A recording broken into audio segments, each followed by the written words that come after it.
I'm John Romano with the St. Petersburg Times, here with columnist extraordinaire Gary Shelton to discuss the upcoming Bucs season. Gary, let's play a game of true-false. And remember, the only correct answers are the ones I give. The Bucs were last in the NFL in run defense last season. Good news is they've added 3 new starters. Bad news is those 3 starters have 1 combined NFL start between them. True or false, Gary? The Bucs will be better against the run this year. Well, we know they won't be worse. Better than last. Yes, I'm going to go out on a limb and say they will be better than last. I think they could actually be 24th in the league because I'm just that wild and giddy guy. Do you feel that way about the pass rush? Absolutely not. I think that's the biggest problem this team has. They can't get to the passer. That's going to make put a tremendous strain on the secondary, and I think quarterback ratings all year are going to be high. Josh Freeman came back to practice Tuesday for the first time since fracturing his thumb in the preseason.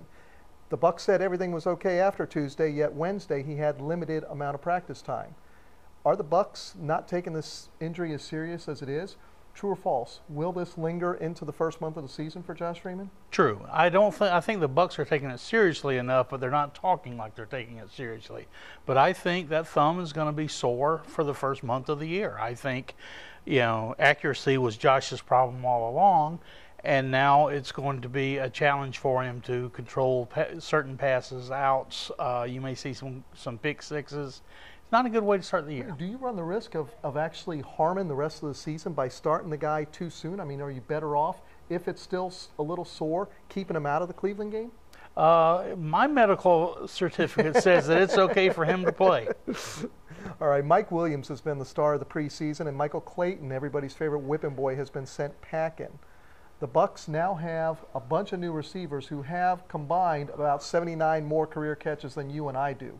True or false? Better off with the receiving corps this year? Yes, better off. Better off than they were with Michael Clayton, who caught the ball the way you do, and Antonio Bryant, who played as often as I do. But don't you have to worry with a young quarterback like Freeman that you have, Ben and Williams and Preston Parker and Michael Spurlock, a lot of guys who aren't used to running routes in the NFL? Absolutely, you have to be concerned.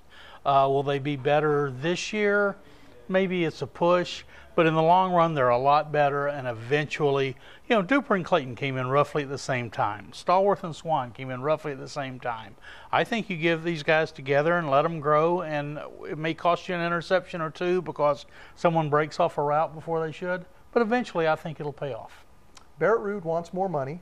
The Bucs want him to prove that he is deserving of this money. True or false? Is this the last season we see Barrett Ruud in Tampa Bay? I think the odds are always that a guy stays there. I think he's an asset. I don't think he's a top 2 middle linebacker or a top 3 middle linebacker, but I think Barrett Ruud's a top 8, top 10 middle linebacker. He's an asset. You need to keep your assets or you've got one more hole to fill. So, I think it's a 50-50 call. It's a coin flip of whether we ever see him again after this year. But have the Bucs run the risk of losing him by making this somewhat acrimonious, by not signing him ahead of time? Especially when they've talked about the idea of not renegotiating contracts or signing them before the contract's over and then doing it with Donald Penn. Well, one of the concerns, too, is that they've said all along one of the reasons they don't pay more money isn't that they're cheap, it's that they haven't had enough players get to their second level of contract. Well, now you've got Cadillac Williams, you've got Davin Joseph, you've got Barrett Ruud. Some of these guys you need to hang on to. Barrett Ruud's a pretty good place to start. Okay, I got an email this morning saying the latest line is on the Bucs season victories is 5.5 over under. True or false? I think that's absurdly low. I think it's ridiculous, and I think it's insulting, and I think they win 6. You can put me down for 5. That's it for today. Thanks for watching.